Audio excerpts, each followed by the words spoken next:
So the topic of my presentation today is comparing IVF outcomes in the oral dydrogesterone PPOS protocol versus the GnRH antagonist protocol for ovulation inhibition in normal responders.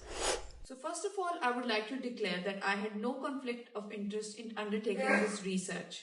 So first I want to tell you a little bit about the background of my research. With increasing use of frozen embryo transfer protocols in ART, PPOS has gained popularity. In the progesterone-primed ovarian stimulation protocol, progesterones are used to inhibit the LH surge during IVF cycles in comparison with the antagonist protocol in which the GnRH antagonist is used. The long-term efficacy, the safety of the PPOS regimen, including oocyte competence, blastulation rate, top quality embryo rate, and the cumulative live birth remains to be investigated. So first I will tell you about the method in which I did this research. It was a retrospective cohort study. 80 patients were recruited for the study from November 2024 going backwards at the Family Fertility Center at Bajwa Hospital in Lahore, Pakistan. So starting from the 30th of November 2024, all patients who had had sequential IVF cycles immediately before this date were included in the study until at least a sample size of 40 was reached for each group. So as I said, that consecutive patients were included to avoid the risk of bias in the study. 75, in the end, we shorted down the list to 75 patients and they were recruited from 30th November before the sample size was reached. 37 patients who had undergone the PPOS protocol with oral dydrogesterone 10 milligrams started twice daily from the date of stimulation, which was day 2 of the cycle.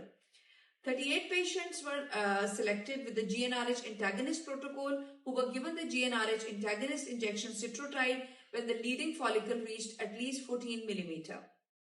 So all of these patients were undergoing the IVF cycle at the same time. So this is a diagram just to explain to you the two different protocols.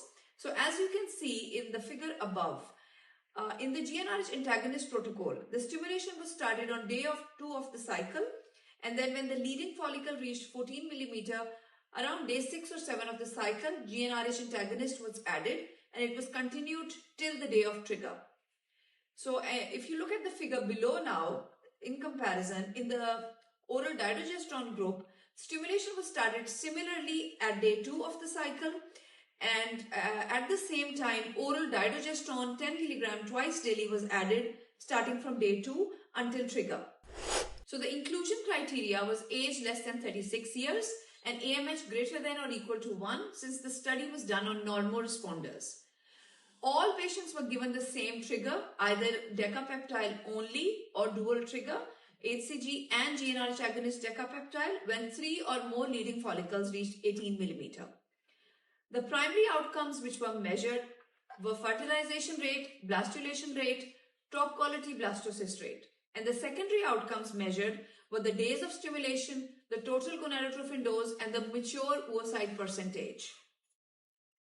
Now I will come to the results of my study.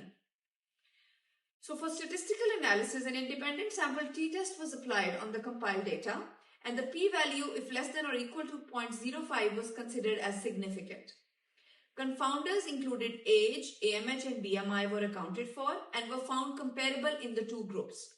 Now I'm just going to share with you the results of my study. Now as you can see from the table, it looks a bit small, but if you can see that the age, BMI and AMH, which are the potential confounders in this situation, are all, the p-values are all greater than 0.05. So the difference between the two groups were insignificant. Hence the two groups were comparable. The total gonal F dose and the total days of stimulation and mature oocyte percentage was found to be higher in the oral dydrogesterone group.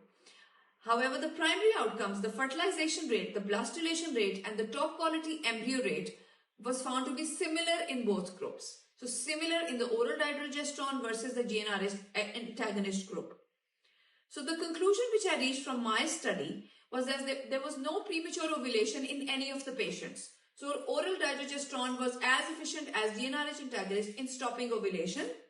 The IVF outcomes, including the fertilization rate, the blastulation rate, and the top quality blastocyst rate, were similar in two groups. However, the dydrogesterone group was superior in the situation that, the total gonadotropin dose, the days of stimulation were lesser and the mature oocyte percentage was higher. So the implications this study will have is that the results support the potential benefit of the dydrogesterone protocol as an efficient, cost-effective and user-friendly alternative to GnRH antagonist. The limitation, however, of my study is that it had a smaller sample size. So further studies with larger sample size and particularly looking at live birth rate may validate this finding and assess their clinical implication. In the end, I would like to acknowledge and thank all my co-workers at our IVF clinic for helping me in conducting this research. I would like to thank the audience for their attention, and I want to thank the Aspire Scientific Committee for allowing me to present my work. I will work harder and hopefully will be able to come up with a better research for next year. Thank you. Thank you, Sophia. I think it's not on now. So have we got any questions? Okay, I might start. That was very interesting and very important work because it has huge implications. I've just got a couple of questions. Why did you choose the triggers that you chose, and did you use a decapeptyl when you were more worried about hyperstimulation, and why was your alternative a dual trigger? So as a routine, we do a dual trigger for all of our patients.